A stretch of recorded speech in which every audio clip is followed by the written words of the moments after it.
Peace family, your boy Spin City is definitely in the spot. We're at day 21. 21 days later, we're still talking about fasting. You know what I mean? We're going to dip into, we've already spoke on the science and why we fasting and why we use fast. You know what I mean? I've already challenged y'all to 12 hours, 16 hours, 24 hours, 48 hours now. You know what I mean? So y'all should be running on that. 60 hours. Oh man, pardon me, family.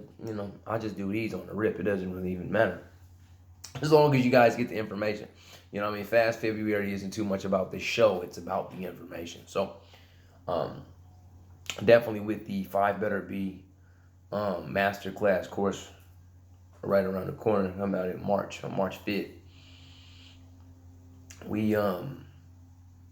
We're gonna speak a lot about efficient energy usage, you know what I mean, in the human body, you know what I mean, the human battery, and how to master that. So we're gonna go ahead and speak on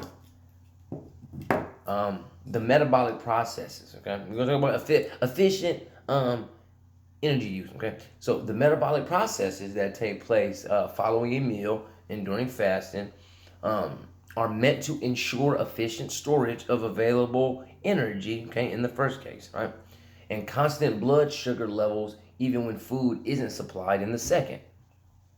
Some organs, such as the muscles and the liver, can obtain energy from other sources, but the brain depends exclusively on sugar molecules.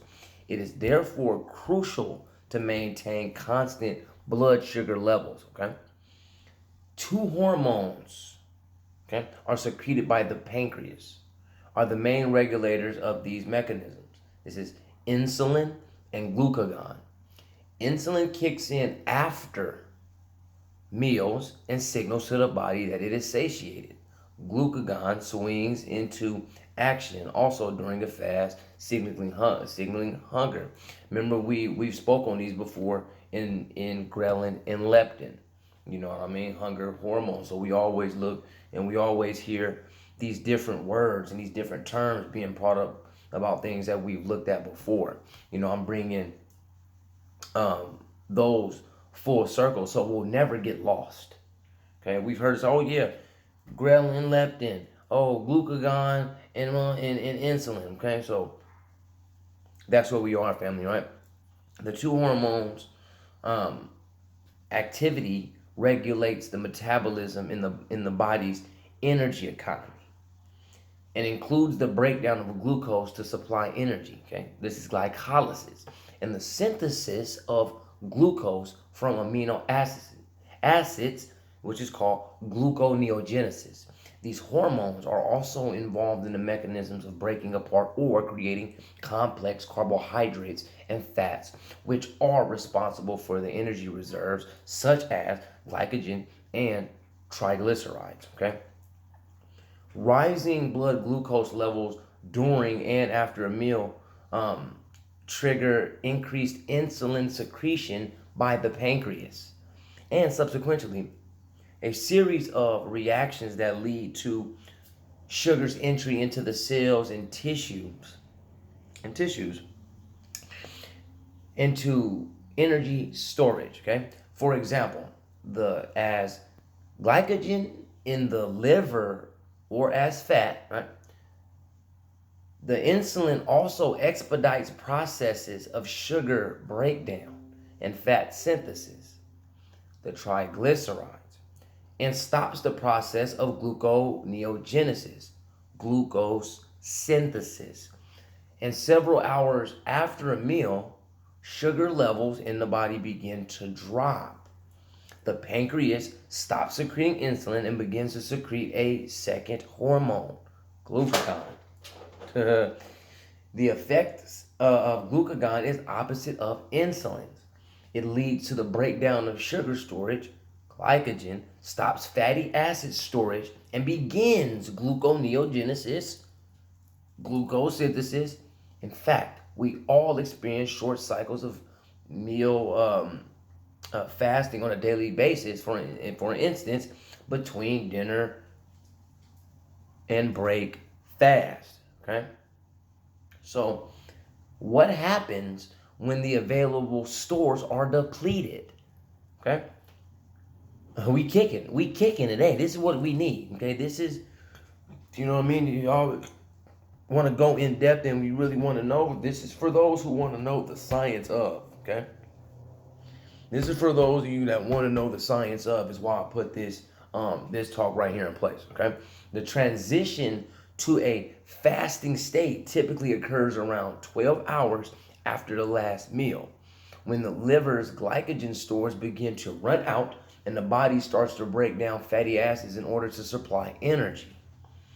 This process is called lipolysis, as the available glycogen reserves, right, from which the body can produce glucose, diminish.